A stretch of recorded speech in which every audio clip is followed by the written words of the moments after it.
Just thank goodness it's not a Bandit Trans Am, because I'd have to buy it.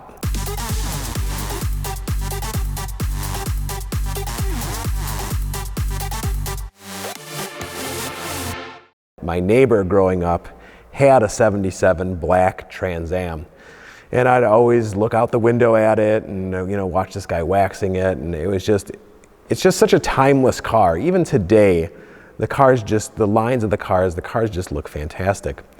Well, I like theme cars. I've had an A-Team van, I have a Bluesmobile, so I naturally gravitate towards these iconic TV and movie cars. So in 2015, a friend of mine sent me an instant message, and it was a couple pictures of a Pro Touring LS swapped 74 Trans Am. It was green, had the LS1 in it, updated suspension, and it wasn't too modified, just lowered, had aftermarket factory like 17-inch wheels. It just is a good looking car with a modern drivetrain in it. And he's expecting me to want to buy it. It was a friend of his that was selling it, and I said, wow, that car is really awesome. Just thank goodness it's not a Bandit Trans Am, because I'd have to buy it. So the next message I get from him is, well, this is my friend's, and he just picked up a '78 Trans Am with T-tops, black, and he's planning on doing a Bandit clone with it. Crap. All right, let's go look at it. So we go over to my friends over at Speed Inc. Tom over there has this business of, well, he works on LS1 stuff, but on the side he does this thing called Classic Conversions, which is building Pro Touring-ish old vehicles with modern drivetrains and suspensions, but they look generally pretty much true to form, nothing too crazy.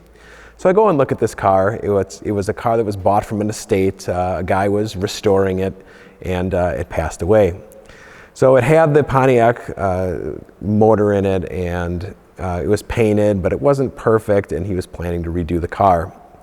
So I send a bunch of work to him at AMS. We would get phone calls here and there for LS1 stuff, and we never specialized in that stuff, so we would always just send it away. Tom's my friend, we'd always send him work. Really not a big deal, but he felt compelled that he owed me something, so he offered me the car at a really good price. And he asked me about some options. I'm like, look, I don't have any real stipulation other than I want it to look like a Bandit, lower it, put 17-inch, year one wheels on it. I want it to look, like a little better than it did factory, but other than that, I want it to look like a Trans Am. So he said, well, okay, do you want manual or automatic? And I said, well, I'm kind of a purist. You're gonna have to do it automatic just because I want it to be just like the Bandit. And he said, well, that's fine, I can do that. It would be a few $1,000s more to do a 6-speed, and it would actually add probably about $10,000 in value to the car. I said, well, okay, you sold me.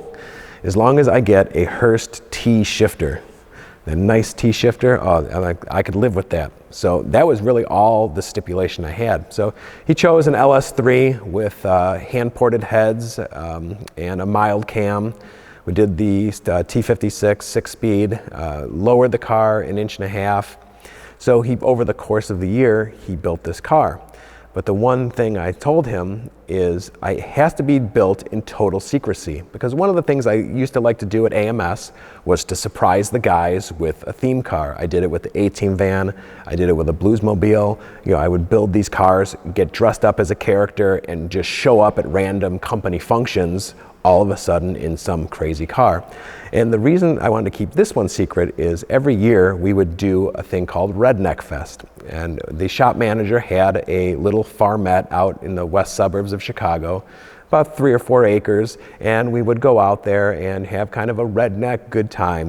There would be lawnmower racing and a cookout and a giant slip and slide. It was just all really good, clean fun. And my plan was to show up with this Bandit Trans Am, dressed as Burt Reynolds, put an outside speaker system on the car to play Eastbound and Down, and to dress my 6-year-old daughter as Frog, or Sally Field, in the wedding dress as the runaway bride. So over the course of the year, Tom built this car for me. He got me the car in the middle of summer. I sent the car over to my buddy Sean over at Ray's Electronics. He installed a huge stereo system. This thing just jams, but the most important part of the stereo system is the 300-watt outside speakers in the grille. That, like I said, all I do is play Eastbound and Down. So I got the car all together. We went to Goodwill, got my daughter a little wedding dress. I had my buddy Ryan drink a bunch of Coors beer for me so I could fill the back seat up with empty Coors cases.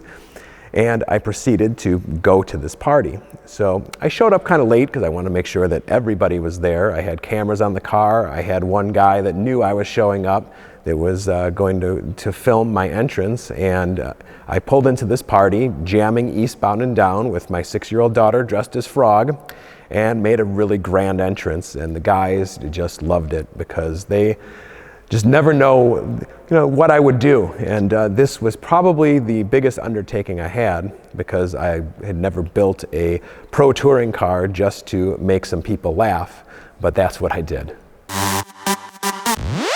If you like that story, it's time to make one of your own.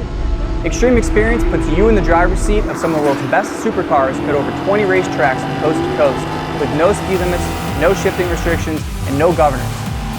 Head to the link to choose your supercar, find a racetrack near you, and start making a story of your own.